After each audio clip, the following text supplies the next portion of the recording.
Hello.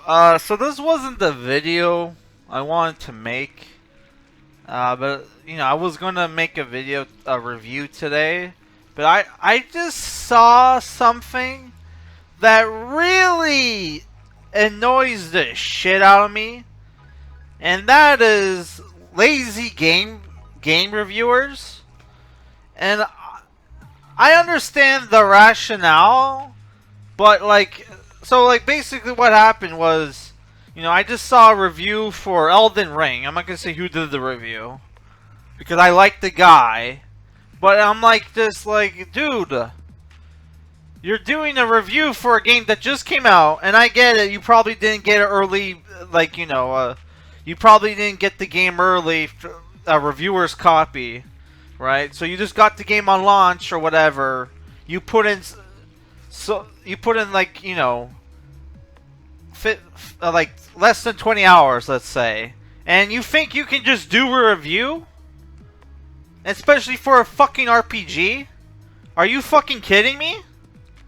You know how many times, and I'm an amateur game reviewer, okay, I only put out like 3 game reviews, and I stopped because like every game I was reviewing took me over 100 hours to beat.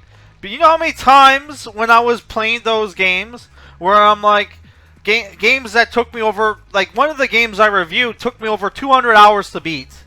Okay, that was like Digimon World 2, which is a notoriously bad game, right? That everybody hates, right? But I went to the extra trouble of actually beating the game before I fucking reviewed it because I understand that it's important to play a game and beat it completely before you do a review, because there could be some, especially in RPGs that have epic storytelling, whatever. There could have been shit at the end of the game that could have made the game better or worse, right?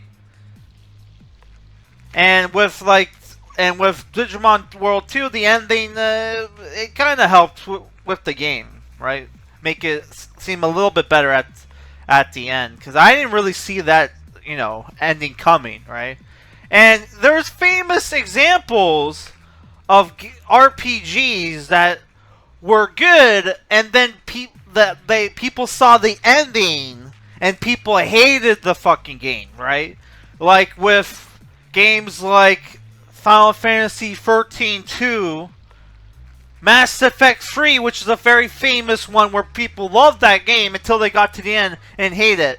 But this guy thinks it's okay to make a review on an RPG for like, and you didn't even beat the game. You probably even put a quarter of the fucking time it was gonna take you to beat the game. Because like from software games, like I think the only are I think the only from software game that didn't take me 100 hours to beat were the first 2 Dark Souls games. I think one or two I spent 70 hours, but like a fucking Bloodborne, oh my god, probably 100 hours on that. And this guy thinks it's okay to put out a review for like a game when you didn't even only put like less than 20 hours. What if the game had a shitty ending or some bullshit that made you hate the fucking game later on? Are you gonna put a rebuttal review? Or you're probably not, because by the time you beat the game, it's not going to be a hot topic anymore, and you'll hardly get any views. So to me, that's bullshit. That's lazy game reviewing, man. People want to argue and disagree with me, let me know in the comments.